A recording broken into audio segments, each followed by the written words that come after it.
रोज उठून मी सकाळी सगळं साफ करत असते, बेड सगळं. आज परीच्या पप्पाने साफसफाई केली बेडची सगळी. आणि त्याच्यानंतर मग किचनमध्ये गेली. मग किचनचा सगळा स्वयंपाक आवरला मी. त्याच्यानंतर सगळं क्लिनिंग करून घेतलं. त्याच्यानंतर दुपारी बघा परी मला घाबरवत होती कशी. त्यानंतर दुपारी माझ्या लेकीचा खेळ चालू होता. तिची भांडी कुंडी धुत बसलेली होती ती आणि धुवून वाळवत होती बघा खिडकीमध्ये कशी. त्याच्यानंतर आम्ही संध्याकाळी मी आणि परीच घरात होतो, तर आम्ही उत्तापा केलेला होता आणि मस्तपैकी आम्ही दोघींनीच खाल्ला. पण परी झोपलेली होती तोपर्यंत मला भूक लागलेली होती, म्हणून मी एकटीनेच पहिल्यांदा खाऊन घेतला बनवल्याच्या नंतर. परत परी उठल्याच्या नंतर म्हणलं परीला परत चारेल म्हणलं. त्याच्यानंतर मग परी बघा कशी झोपलेली आहे बघा बेडवर.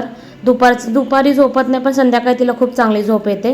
मग त्याच्यानंतर मी बनवायला घेतला माझ्यासाठी. मग मी उभा राहूनच 2-3 खाल्ले गरम गरम, कारण की मला परत थंड झालं की खायचीच इच्छा होईना झाले, कारण की ॲसिडिटी खूप जाणवायला लागले आता.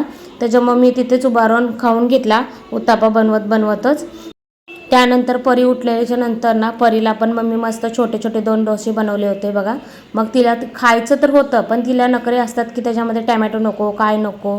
पहिला तिने तोंड वाकडं केलं की तिला नको नको म्हणून दाखवत होती मला, पण त्याच्यानंतर तिने खाल्ला गपचूप. नंतर मग परीच्या पप्पाने संध्याकाळी चायनीज आणलेलं, तर मग चायनीज पण